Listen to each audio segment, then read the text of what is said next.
Hi guys, it's Erin, and I guess I'm a little bit in denial because it's coming into autumn here in Australia and I'm setting up spring things. So let's just pretend that I'm in the Northern Hemisphere for argument's sake for this setup. I'm so excited to get ready for April. I saw two of these Tombow dual tip brush pens next to each other on a shelf at Officeworks, and the colour combo just spoke to me. And so I picked them up. I'm adding in a green that I already owned, and I'm getting set with something just a little bit cute and floral and springtime. Still pretty minimal, as always with my layouts. You could absolutely take out all of the decoration and you'd still walk away with a pretty cute bullet journal layout, so keep that in mind. You don't have to go to the effort that I'm going to. That said, this is still pretty quick to set up. So, I'm doing an April cover page. Sometimes I want a cover page and sometimes I don't, and apparently this time I do. And I'm just going to be using the same 3 variations of little doodled plants to decorate every spread here. So if you can just do these 3 super easy doodles, you just put them in different combinations and vary them up a little bit, and then it looks like, oh my goodness, you've got these sweet little planties growing out of your design. If you can hear little thundery noises in the background, it is my cat running around the house. He's got the midnight crazies at 11:30 in the morning when I am recording this. So the easiest, I think, is this stem with some leaves on it. It's just a line, curves a little bit, and it's got teardrops that come off it. As long as you've got a teardrop at the end of the line and then a couple of other ones popping off it somewhere, it's going to look like leaves, and you've done a beautiful job. Congratulations, well done. These little, I don't know what plants are. I don't plant. I have a couple of plants in my house, but nothing too intensive. So I guess they're like a grass, which is just another leaning line. Sometimes you can make them split into more than one, with little circles on either side of the stem. Those are super easy as well. In fact, I said the leaves were the easiest one. Maybe these little grass things are actually easier, but they're a little bit more intensive because you've got smaller details to add in. Of course my cat has picked now to play. Of course he has. And the other thing is a little flower. It's just another stem line with a triangle at the top of it, and then 3 little rectangular type shapes that sort of overlap a little bit coming out of it. I couldn't tell you what kind of flower this resembles because I am not a flower kind of person, but I do seem to draw them a lot, so at some point maybe I should work out what I'm doing. Who knows. Those ones I like to have in little clusters, so at the top I have 3 of them together at different heights. If you mix up the heights of your planties and you space them out so that you don't have too many of the same thing next to each other, then you'll end up with something like this. I actually think I went a little bit too hard on that bottom row. I probably could have spaced things out a bit better like the top, but not to worry, it's only getting me through a single month.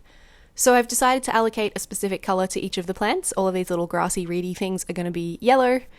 This is the Tombow 991. It's a cute little buttercup yellow. It's actually not as light as I thought it would be. I did test it out in the shop, but I didn't have my other pens with me. So I did have a yellow that was kind of similar to this, so I probably didn't need to buy another pen, but I did buy another pen. This green one I have used in many a layout before. It's going to be the leaves, and it's super easy and quick to fill in with the brush end because it's a nice wide kind of swipe with the brush end as you press down. And my little flowers are going to be this violet colour, 623. All Tombows today, which is a little bit unusual for me. I'm usually a Faber-Castell Pitt Artist brush pen kind of girl, but this time I'm going with the Tombows. Facing the cover page, I'm going to have a little calendar set up. I've sketched this out in pencil beforehand so that I don't accidentally get days wrong, because sometimes I forget how many days there's supposed to be in a month, and if I just jump in and start setting it up, then I make more mistakes. So this is going to be the April calendar. It's going to be the sort of calendar where you have to turn the book sideways to be able to use it. I'm okay with that. I don't mind turning my book sideways. Got a couple of those coming up in this layout, actually. Mostly the same elements that I like to have in my journal month to month, but I've changed up the way I do some of them just to give them a bit more space. I have noticed if I go in with the brush pens over the top of pencils, sometimes I can't erase all of it, so I try to erase things before I get in there with the colours. Sometimes I forget, and that's okay too. Because April starts on a Thursday and also finishes on a Thursday, I had these little gappies at the top and the bottom of the layout. I could have just made it all boxes and not filled those ones in, but I thought it would be cute to have those sort of irregular shapes of the calendar, fill them in a little bit with some more of my leafiness, because this is so quick and easy to add in because they're such simple designs. It actually doesn't take very long to decorate. So usually I'll find myself, if I'm getting really into an illustrative element in my bullet journal setup, I'll find myself getting really tired of it quite quickly. So the ones later on in the design tend to suck compared to the ones at the beginning. And I didn't find that was so much the case here.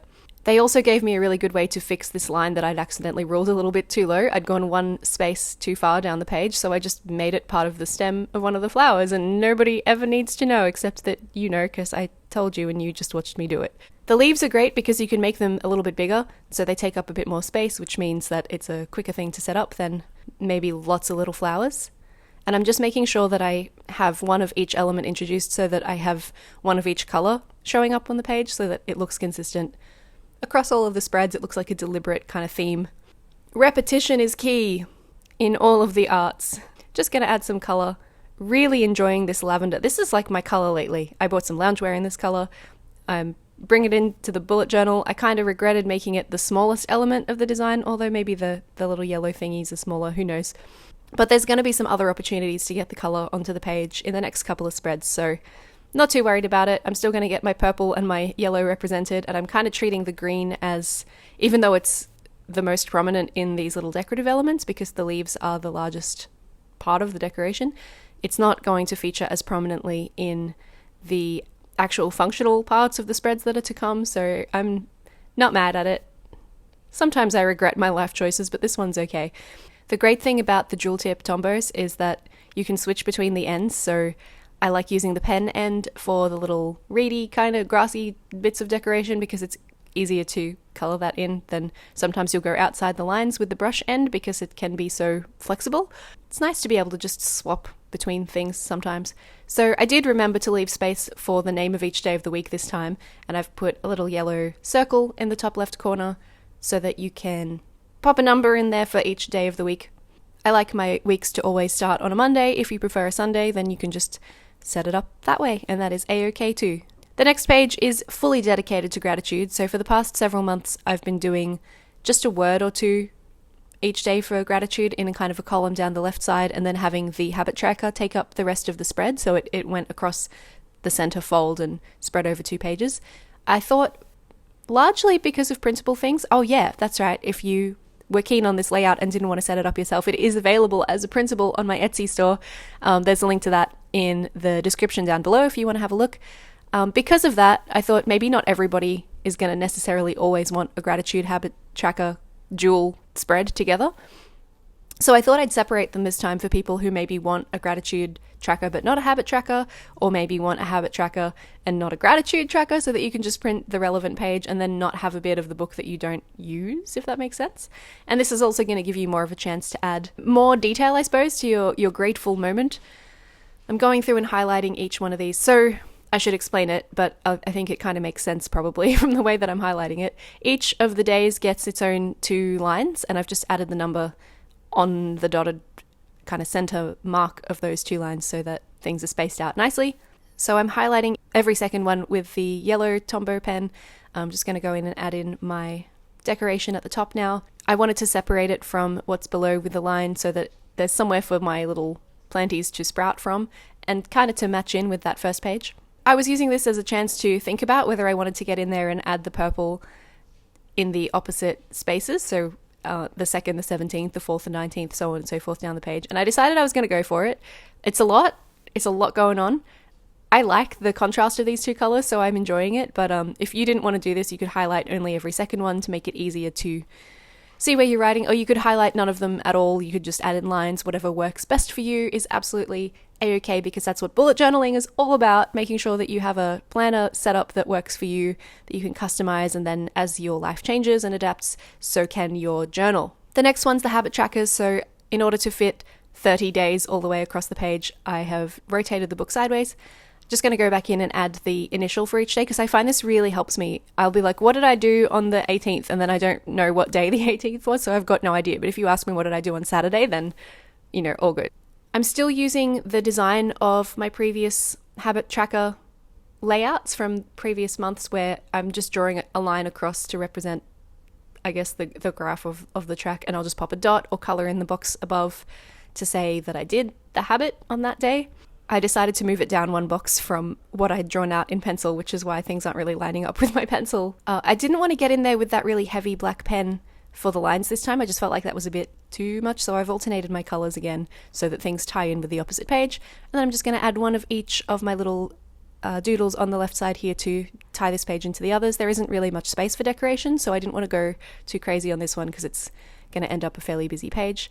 I'm going to copy my habits over from the previous month. I've actually taken one out that I am finding isn't really helping me tracking it. It's kind of a thing that I would do whether I was tracking it or not, so that one doesn't need to go in there anymore. Turning the page, and we're going to add in the goals and the expenses pages. These are both integral to me, and I actually did commit to the black box for this one because I feel like 4 lines on the page, just making a box is not as overwhelming as the 8 or so habits that I'd have a line for, so I was happy to commit to it for this one. And I really enjoy the black Tombow, the knot brush end as a heading pen. It's been my favourite lately. You just have to remember that it will kind of bleed into other brush pens if you lay it down first and then colour in around it. So I don't recommend it so much for that. The Sharpie pen is my go-to fine liner, and I would rather use it for detail-y things and just thicken up my line weight by going back over it a couple times rather than making a big smudgy mess of things. So usually I put the goals box at the top of the page and have the decoration down below, but because these little sprouting plant things just seem to work better growing out of the top of things because that's how plants grow largely. I'm sure there are some that hang down, but that's not what I was going for here. So I've moved the box to the bottom of the page and added the decoration at the top instead. I think it still works really well. The goals page hasn't changed from last month, and the expenses page pretty much never changes either. But they're really helpful for me. I like being able to track everything that I spend and then tally it up at the end of the month, transfer it into my overall expense tracker for the year so I can go back in the end of December, beginning of January next year and be like, wow, I spent how much on petrol? Which is a lot less since I bought a hybrid in April last year. But still, good to be able to see where your money's gone, because then you can highlight trends and be like, wow, girl, spending way too much on getting food delivered to your house, which is definitely a thing that I am trying to work on. So I like to have 2 columns for these because I don't need a great deal of detail on what the expense was. I can always refer back to my bank history if I need to double check something. Expenses heading at the top, still finding it really difficult to hand letter X's. I don't enjoy them. And I got halfway through laying down this yellow when I realized I hadn't erased my pencil lines yet, and I stopped and got in there with the eraser first. I found this putty eraser when I was cleaning out some stuff at my mum's house. She asked me to clear out some of my high school crap so that she had a bit more storage space, which is so fair because I am in my 30s and do not need my high school crap anymore, that's for sure. And I found this putty eraser in there. I have no idea how long it's been sitting there because I haven't been using my art supplies at my mum's house since probably 2008, but it still works really well, and I've realized it doesn't leave that eraser, shaving stuff all over the page, which is incredible. So if you hate that and how it gets everywhere, I definitely recommend investing in a putty eraser like this, an artist's, the good stuff. Next page, I'm adding in the sleep tracker, and I'm not going to pop a mood tracker in here this time. I didn't find it was the most helpful thing for me for March. I kind of would just think about it a couple days later and be like, yeah, I think I was pretty happy on Friday. So, that's not really how it's meant to be used, and I thought that's not ideal for me. So I'm not going to add a mood tracker into this layout, but I think it would be really cute to use just a mixture maybe of those doodle designs in a grid kind of system, or just the flowers and kind of set it up like how Tara Milk Tea sometimes tapes flowers to her wall. If you don't know what I mean, go check out Tara Milk Tea on Instagram. She's amazing and has made some really creative content while we've been locked down, considering she's a travel Instagrammer ordinarily. Something like that I think would work really well as a mood tracker for this particular design, but I'm going to leave that up to your creativity because I'm not doing one. Ha ha ha ha. So the sleep track is the same design as last time. Hours across the top, days down the left side, and you just kind of fill in as a bar how much you slept. And my goodness, is it helping me to see things? Because my Fitbit does track how I sleep, but I don't check it. So this way I have to check it. I'm just using the next page as the beginning of my weeklies so that things are still going to end up quite even, because the month does start on a Thursday. That would mean that with this kind of layout, with the 4 boxes, I could have one weekly just kind of floating here like this without it needing a facing page. And I'm just adding a little bit of decoration at the top of each of these boxes, just a little chill, small version of the design with only a couple of leaves for each little stem. You can see it. This is one of my go-to weekly layouts when I don't know what I'm feeling, and I've done the same thing for the past couple of months as far as weekly layout, so I thought it was time to mix it up.